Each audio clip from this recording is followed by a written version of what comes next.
चुनावी दंगल में कौन बनेगा मध्य प्रदेश का मुख्यमंत्री? मध्य प्रदेश में भाजपा का क्या होगा हाल? या बदल जाएगी कांग्रेस की चाल? क्या कोई और पार्टी दिखाई देगी सत्ता में? कौन होगा किस पर भारी? चुनाव से जुड़ी खबर के लिए देखते रहिए voiceofchambal.com।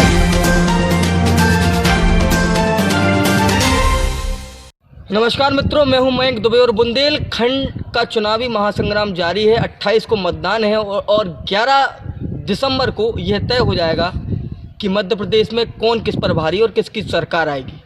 इन सब के बीच बुंदेलखंड के सियासी समीकरण किस ओर इशारा करते हैं और बुंदेलखंड की सियासत किस ओर जा रही है, कौन किस पर भारी है, इसके लिए हम मौजूद हैं पृथ्वीपुर के मंडी प्रांगण में।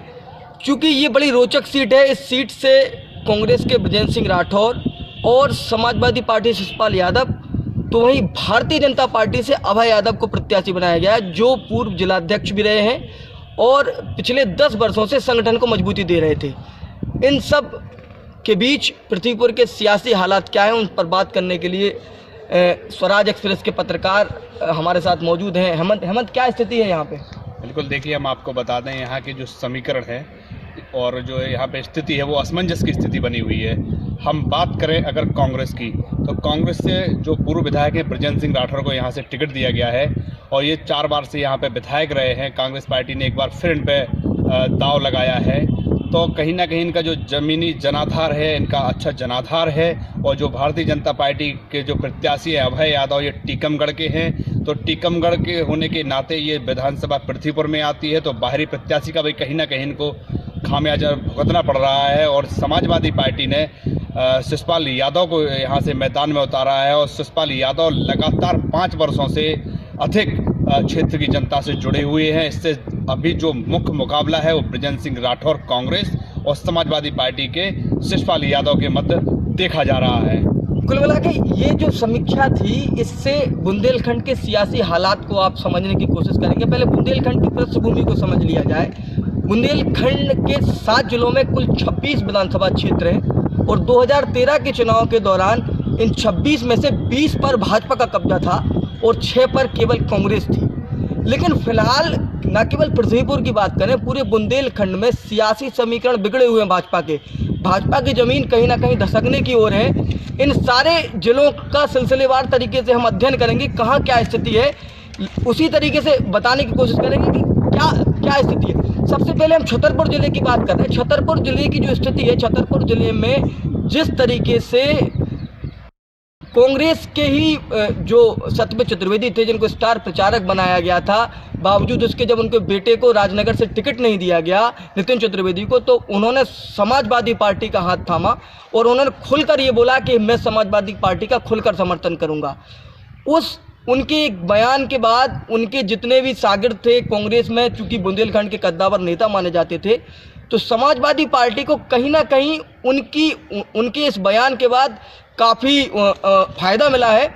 और बुंदेलखंड के इन सीटों पर समाजवादी पार्टी कहीं ना कहीं फाइट में आई है। छतरपुर जिले की कई सीटें ऐसी हैं जहां समाजवादी पार्टी जो है फाइट में आई है और समाजवादी पार्टी और बहुजन समाज पार्टी, बुंदेलखंड के अलग अलग इलाकों में बहुजन समाज पार्टी भी थोड़ा बहुत इफेक्ट कर रही है। लेकिन बेसिकली सबसे ज़्यादा इफेक्ट, जिस तरह से मोंटी ने बताया, हमको हेमंत ने बताया कि बुंदेलखंड में जो है पृथ्वीपुर विधानसभा क्षेत्र में एक जिले का जो जिलाध्यक्ष हो और 10 वर्ष तक संगठन की जिम्मेदारी वो संभाले हो और जो वर्तमान स्थितियां हो उस हिसाब से वह जो है फाइट से ही बाहर हो जाए। उसका एक बड़ा कारण ये भी है कि सिटिंग एमएलए का यहाँ से टिकट काटा गया और जब सिटिंग एमएलए का टिकट काटा गया तो जो पूरी भाजपा थी वो कहीं ना कहीं दूसरे खेमे की ओर चली गई और उसकी परिणति ये सामने आई कि इस विधानसभा सीट पर फाइट जो है वो कांग्रेस वर्सेस समाजवादी पार्टी हो गई।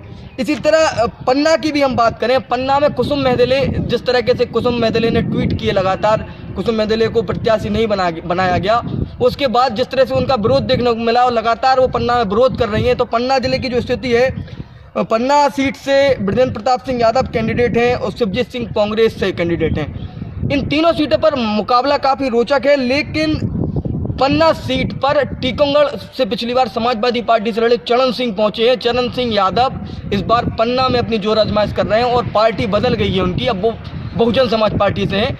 वो इस पूरे मुकाबले को रोचक बना रहे हैं। उसके बाद हम बात करेंगे पवई की। पवई में मुकेश नायक कांग्रेस से हैं, प्रहलाद लोधी जो है भाजपा से हैं और भैया राजा के बेटे वहाँ पर समाजवादी पार्टी से के टिकट पर चुनाव लड़ रहे हैं। तो त्रिकोणीय इस मुकाबले को बना रहे हैं। उसके अलावा हम बात करें गुनौर की, तो शिवदयाल बागरी कांग्रेस से हैं और राजेश वर्मा बीजेपी से।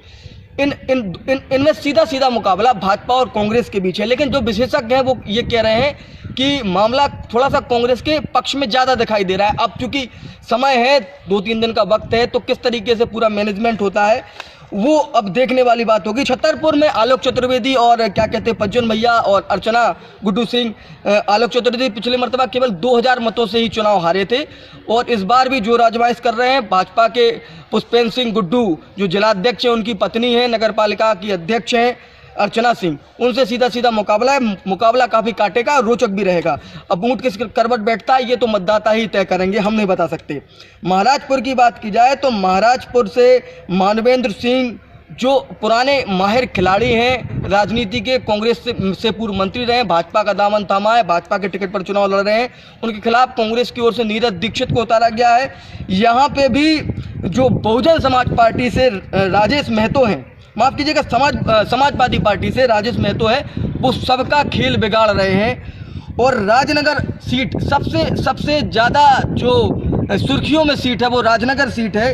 इस सीट से विक्रम सिंह नाती राजा जो सिटिंग एमएलए थे, इनकी पत्नी खजुराहो नगर पालिका के अध्यक्ष हैं, उन पर एक बार फिर कांग्रेस ने विश्वास जताया है और टिकट काटा है सत्यव्रत चतुर्वेदी के बेटे नितिन चतुर्वेदी का। और इस सीट पर सीधा मुकाबला जो है वो नितिन चतुर्वेदी, विक्रम सिंह नाती राजा, अरविंद पटेरिया को भाजपा ने कैंडिडेट बनाया है। ऐसे में अगर ब्राह्मण वोट बैंक तितर बितर होता है तो कहीं ना कहीं विक्रम सिंह नाती राजा को इसका फायदा होगा। लेकिन फिलहाल जो स्थिति है, चूंकि पूरा राजनीतिक भविष्य दांव पे लगा हुआ है सत्यव्रत चतुर्वेदी का, और जिस तरीके से उन्होंने बयानबाजियां की हैं उससे साफ जाहिर है कि इस सीट पर जो मुकाबला होगा वो काफ़ी रोचक होगा। बिजावर से गुड्डन पाठक हैं और यहाँ पे भी कांग्रेस की ओर से शंकर प्रताप सिंह मुन्ना राजा हैं। खेल बिगाड़ा है किसने? बबलू शुक्ला, ये सत्यव्रत खेमे के माने जाते हैं, कांग्रेस से बागी हुए हैं, ये पूरा खेल बिगाड़ रहे हैं वहाँ पर। उसके बाद बात करेंगे हम बड़ा महलैला सीट की। बीजेपी की ललिता यादव हैं, कांग्रेस से प्रद्युमन लोधी है। ललिता यादव का टिकट काटा गया है, छतरपुर से चुनाव लड़ी थी, छतरपुर से चुनाव जीती थी, सरकार में मंत्री भी थी, लेकिन इस बार उनका टिकट काट दिया गया है और उनकी जगह जो है उनको बड़ा महलैला से टिकट दिया गया। उनके खिलाफ जो है प्रद्युमन सिंह लोधी है। मुकाबला काफ़ी टक्कर का है यहाँ पर भी। तो कुल मिलाकर चंदला केवल एक सीट रह गई है जहाँ से जो आरडी प्रजापति हैं, जिन पर रेत के अवैध उत्खनन के तमाम आरोप लगे थे, उनका टिकट पार्टी ने काट दिया था। उनकी जगह पर उनके बेटे राजेश प्रजापति को टिकट दिया। जिला पंचायत अध्यक्ष हैं राजेश प्रजापति। उनके खिलाफ में है जो अनित्या सिंह बागरी चुनाव लड़ रहे हैं और उसके अलावा हर प्रसाद अनुरागी भी। ये 3 कैंडिडेट्स हैं अलग अलग पार्टियों के। तो पूरे छतरपुर जिले में स्थिति काफ़ी रोचक है। कांग्रेस आगे तो हो रही है लेकिन उनके ही बागी उनके समीकरण बिगाड़ने में जुटे हुए हैं। वहीं भाजपा को कहीं ना कहीं इस पूरे जिले में नुकसान है। इसके बाद हम बात करते हैं सागर की। सागर सबसे ज़्यादा विधानसभाओं का जिला है और संभाग भी है। तो सागर जिले से शैलेंद्र जैन को भाजपा ने एक बार फिर अपना विश्वास शैलेंद्र जैन पर जताया है। शैलेंद्र जैन सिटिंग विधायक भी हैं, उनका टिकट कटने की बात चल रही थी लेकिन भाजपा ने विश्वास जताया। मुकाबला रोचक है क्योंकि युवा चेहरे को, नेवी जैन को वहाँ से उतारा गया है और बसपा के सुरेश प्रजापति भी वहाँ पर पूरे दमखम के साथ चुनाव लड़ रहे हैं। मुकाबला रोचक है, अब देखते हैं कौन किस पर भारी होता है। उसके अलावा नरियावली आरक्षित सीट है, यहाँ से कांग्रेस के कार्यकारी अध्यक्ष, काफ़ी रोचक होने वाला ये मुकाबला। नरियावली सीट से सुरेंद्र चौधरी को टिकट दिया गया है। सुरेंद्र चौधरी जो है कांग्रेस के कार्यकारी अध्यक्ष भी हैं और एक दलित चेहरे के तौर पर उनको जाना जाता है। उनके खिलाफ, उनके विरुद्ध भाजपा की ओर से प्रदीप लारिया हैं। सीधा मुकाबला है इन दोनों के बीच में और अब स्थिति किस ओर जाएगी ये तो कुछ दिनों बाद। लेकिन सागर की सारी सीटों पर ऐसा पहले, चूंकि भाजपा का गढ़ माना जाता था, पूरा बुंदेलखंड ही भाजपा का गढ़ था, लेकिन इस बार जो मामला है बहुत कांटे का है। पूरे बुंदेलखंड के अंदर मंडा से हरवंश राठौर भाजपा की ओर से सिटिंग एमएलए थे ये, और इस बार एक बार फिर पार्टी ने इन पर विश्वास जताया है। सरवन लोधी कांग्रेस की ओर से हैं। मुकाबला यहाँ पर भी काफ़ी टक्कर का है और इन सब के बीच सबसे रोचक मुकाबला है सागर में गृह मंत्री भूपेंद्र सिंह और कांग्रेस के अरुणोदय चौबे के बीच। इस सीट पर 2 से 5 हज़ार की जीत हुई थी पिछली मर्तबा और ये सीट सबसे हाई प्रोफाइल सीट है। सागर संभाग की, सागर जिले की सबसे हाई प्रोफाइल सीट है। हर व्यक्ति की नज़रें इसी सीट पर हैं। कौन किस पर भारी होता है, मुकाबला यहाँ पर भी कांटे का है। निश्चित तौर पर जो खुरई के जो परिणाम आएंगे वो चौंकाने वाले होंगे। हम किसी बात की घोषणा नहीं करते, लेकिन मुकाबला काफ़ी रोचक है। खुरई के अंदर बिना आरक्षित सीट है। शशि वहाँ से कांग्रेस की ओर से कैंडिडेट हैं और महेश राय जो सिटिंग एमएलए हैं उनको भाजपा ने अपना एक बार फिर उम्मीदवार बना है। यहाँ पे भी मुकाबला काफ़ी रोचक है। और देवरी से पूर्व विधायक रहे कांग्रेस के हर्ष यादव पर जो है दांव खेला है एक बार फिर कांग्रेस ने। और तेजी सिंह जो है भाजपा की ओर से हैं। सुर्खी से राष्ट्रीय सचिव जो है कांग्रेस के गोविंद सिंह की टक्कर सुधीर यादव से हैं। सुधीर यादव जो सांसद हैं लक्ष्मी नारायण यादव उनके पुत्र हैं और राजनीति के जो साम दाम दंड भेद सभी से पूरी तरह वाकिफ़ है। तो कहीं ना कहीं बहुत टफ कंपटीशन दे रहे हैं वो भी गोविंद सिंह को, चूँकि गोविंद सिंह ये सीट जो है पूरी तरह से सुरक्षित सीट मानी जाती थी कांग्रेस के लिहाज से, लेकिन मामला इस बार उलट है। दतिया जिला भी बुंदेलखंड में ही आता है, तो दतिया जिले की हम बात करेंगे। दतिया जिले में नरोत्तम मिश्रा कैंडिडेट हैं दतिया से और उनको टक्कर दे रहे हैं राजेंद्र भारती। अब इस जिले की पूरी स्थितियों को समझ लें। दतिया में नरोत्तम मिश्रा एक ऐसा नाम है जिसको हराना बहुत मुश्किल का काम है, लेकिन जो ग्रामीण क्षेत्र है वहाँ पर कवर कर रहे हैं। चूँकि पूर्व विधायक हैं, सहकारिता बैंक के अध्यक्ष रह चुके हैं राजेंद्र भारती, और राजेंद्र भारती का भी खासा पिछले मर्तबा भी चुनाव लड़े थे नरोत्तम मिश्रा के खिलाफ, इस मर्तबा भी लड़ रहे हैं। तो जिस तरीके से शहर जो है दतिया शहर वो किस ओर जाएगा और ग्रामीण अंचलों की क्या स्थिति रहेगी, फिलहाल मुकाबला यहाँ पर 60-40 का है। आने वाले दिनों में, माफ़ कीजिएगा, आने वाले दिनों में किस स्थिति में पहुँचेगा ये चुनाव, ये देखने वाला होगा। बात करेंगे अब भांडेर की। भांडेर में भी जो सिटिंग एमएलए थे भाजपा के उनका टिकट काटा गया है और सेवड़ा में भी सिटिंग एमएलए का टिकट काटा गया है। सिटिंग एमएलए का टिकट काटे, जैसे सेवड़ा से राधेलाल बघेल को टिकट मिला है और जो सिटिंग एमएलए थे उनका टिकट काट दिया गया। तो जो टिकट कटा है उसके बाद कार्यकर्ताओं में काफ़ी असंतोष देखने को मिला और हो सकता है कि जो टिकट काटे गए हैं उनका खामियाजा भाजपा को भुगतना पड़े। जिस तरीके से इस विधानसभा सीट पर आप देख रहे हैं कि पृथ्वीपुर में जो भाजपा है वो तीसरे और चौथे की लड़ाई लड़ रही है, उसी तरीके से अन्य जगह पे भी यही स्थिति है, कमोबेश से यही हाल है। पूरे टीकमगढ़ जिले की बात करेंगे। टीकमगढ़ जिले में भी यादवेंद्र सिंह और राकेश गिरी के बीच सीधा सीधा मुकाबला है। बहुत कांटे की टक्कर है और ज़बरदस्त मुकाबला देखने को मिल रहा है। खरगापुर में मुकाबला त्रिकोणीय हो गया। चंदा रानी गौर, राहुल लोधी और अजय यादव। अजय यादव पूर्व में विधायक रहे हैं खरगापुर से और ज़बरदस्त टक्कर दे रहे हैं। बसपा से टिकट लेकर आए हैं और पूरे मुकाबले को उन्होंने त्रिकोणीय बना दिया है।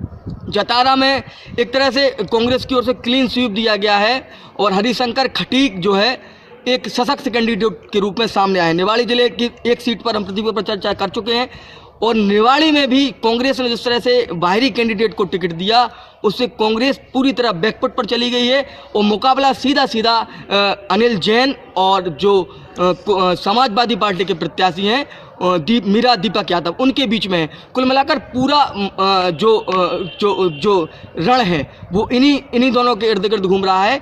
अनिल जैन के पास अपनी उपलब्धि है कि उन्होंने निवाड़ी को जिला बनवाया, वहीं समाजवादी पार्टी के लोग जो हैं वो अपनी पुरानी उपलब्धियों को लेकर जनता के बीच में जा रहे हैं। ऊंट किस ओर करवट लेगा ये हम नहीं जानते, ना हम इस बात की घोषणा करते हैं कि कौन किस पर भारी रहेगा। दमोह की भी बात करते हैं। दमोह एक ऐसा जिला है बुंदेलखंड का जहाँ पर बाबा जी रामकृष्ण कुसमारिया ने सबका खेल बिगाड़ रखा है। दमोह की तीनों सीटें, जयंत मलैया जो वित्त मंत्री हैं उनका खेल बिगड़ा हुआ है और पथरिया सीट पर भी खेल बिगड़ा हुआ है। 2 जगह से उन्होंने फॉर्म भरा है, कुल 3 विधानसभा है वहाँ पर, तो वहाँ पे भी स्थिति काफ़ी रोचक है, देखने वाली है। वहाँ पर भी कहीं ना कहीं भाजपा को नुकसान पहुँच रहा है। तो कुल मिलाकर जो 2013 की विधानसभा की स्थितियाँ थीं वो 2018 में नहीं होंगी, लेकिन वक्त जो है अभी है, तकरीबन 3 से 4 दिन है। कौन पार्टी किस तरीके से अपनी गोटियों को बैठाती है, कौन किस को किस तरह रिझाता है, ये आने वाला वक्त ही बताएगा, क्योंकि मतदाता क्या करने वाला है ये केवल मतदाता ही जानता है। आज के लिए सिर्फ इतना ही। माइक दुबे को दीजिए इजाजत। चुनावी दंगल में कौन बनेगा मध्य प्रदेश का मुख्यमंत्री? मध्य प्रदेश में भाजपा का क्या होगा हाल? या बदल जाएगी कांग्रेस की चाल? क्या कोई और पार्टी दिखाई देगी सत्ता में? कौन होगा किस पर भारी? चुनाव से जुड़ी खबर के लिए देखते रहिए voiceofchambal.com।